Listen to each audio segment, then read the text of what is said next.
Now you can search for new episodes by subject matter at londonreal.tv. Brought to you by Squarespace, the all-in-one platform we use at London Real. At the time we rose to fame, or shot to fame, I'd say, gun crime did as well in the UK. I remember it being like, you heard stories about Brooklyn and, New York and, the West Coast and whatever, and how it went down over there. Right. But we didn't really have it like that here. There wasn't that many guns here. Oh, no, there wasn't that many guns or whatever. And all of a sudden, London just became a war zone. London, Birmingham, like all the major cities just became a war zone. Because of the music? That's what the government and the police reckon. I would like to say. What do you say? I'd say hell no. Okay, it doesn't make sense. Yeah, no. But then again, no. It's a crazy world. There will be a few people that will be influenced by a computer game or music or a book or what someone else told them to do or say or whatever. Do you know what I mean? It's life. I don't personally think. I think if they, if I say in a song, kill people, whatever, and then the kid goes and kills people, I think that they were wrong in the first place. I think there's something wrong with them in the beginning for them to, for that to give them the impetus to go and shoot someone. But, like we were saying before in the beginning, when you're in the limelight or whatever, you are in the spotlight, you're expected to act a certain way. You're expected, if kids listen to your music especially, you're expected to be a role model.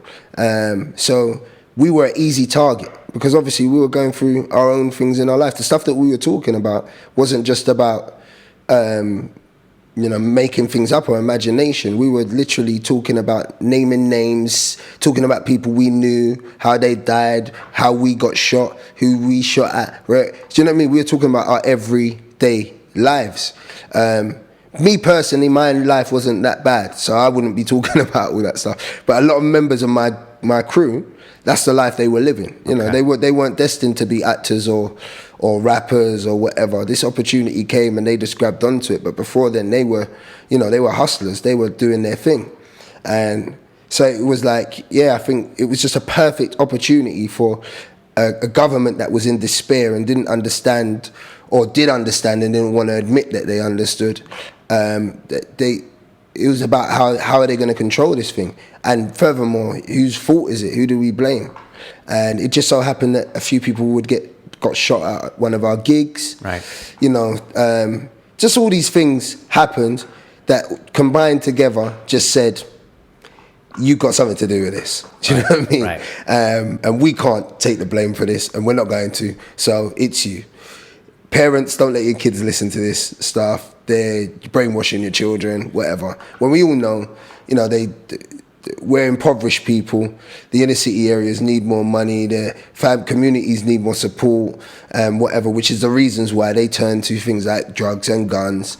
And we all know that they're readily available in these areas because they're letting them be. Do you know what I mean? It's like, so it's all goes hand in hand. I don't want to get deep into the whole thing, but I've never understood why we can go into places like Afghanistan, Iraq, whatever, shoot at the place, kill bin Laden, do this, do that, or whatever, but we can't stop gun crime in Peckham or Birmingham or whatever. That just boggles me, that whole thing. It's just so difficult to grasp over here, but we just became a scapegoat. And you guys kind of came synonymous with gun crime, with violence in London. Yeah, that's what it was.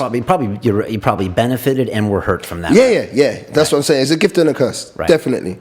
And we didn't help ourselves. I mean, after that point, I went to prison. I got caught with a gun. Right. And then 5 other members got caught with a gun, and then one went for attempted murder, and one's doing life for murder now. So obviously we didn't help ourselves. But I think the moral of the story is, we were those kids that were getting caught up in what I was talking about, that we were those kids that came from that impoverished environment. And we were, even though we had an opportunity to do much better, we didn't take it, we didn't capitalize on it because we didn't know how. Do you know what I mean? We didn't have the right help around us. Anyone that was around us that probably could have pulled us through was just interested in making money for it and capitalizing in the moment. Right. Do you think you would have been carrying a gun if you hadn't been part of So Solid? Did the art start intersecting with your life? Or of course.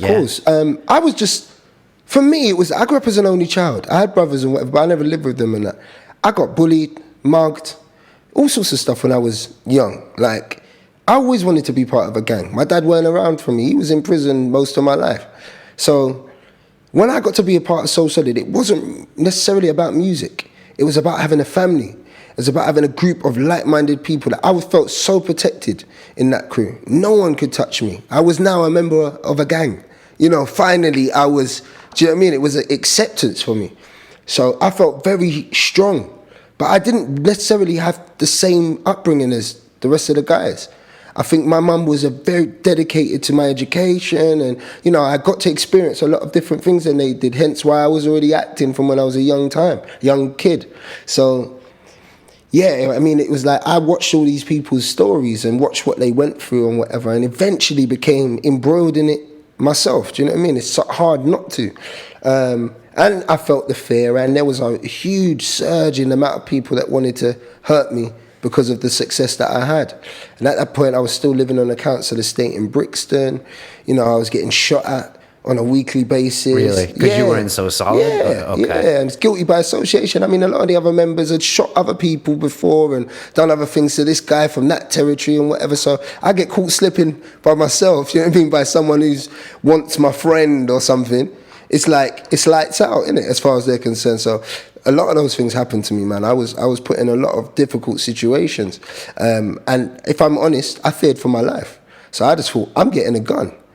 But obviously, being with So Solid and whatever, entwined all of those little different parts, helped me to make that decision. It's what I knew. I'd seen guns before. I understood that you didn't go to the police and say, I'm being threatened as a young black man, you know what I mean, in those areas. You dealt with your problem yourself, or you and your friends did. That's what it was as simple as that.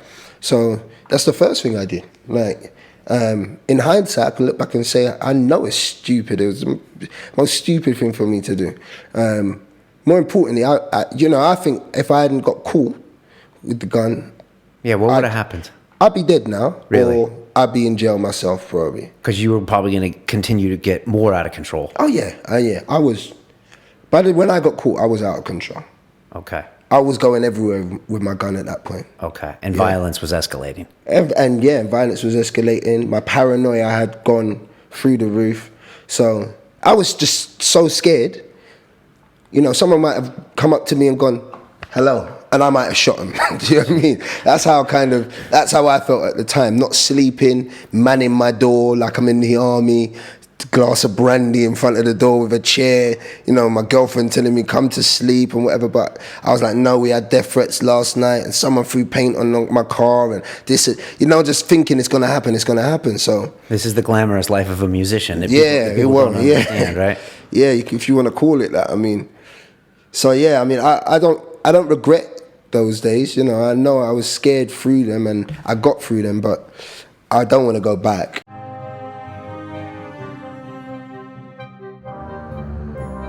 We take real pride in our websites and who we work with on the show, and those are the guys at Squarespace. They've been running our website londonreal.tv and our siliconreal.com for over a year now, and they are an all-in-one platform to make it fast and easy to build your own professional website or portfolio.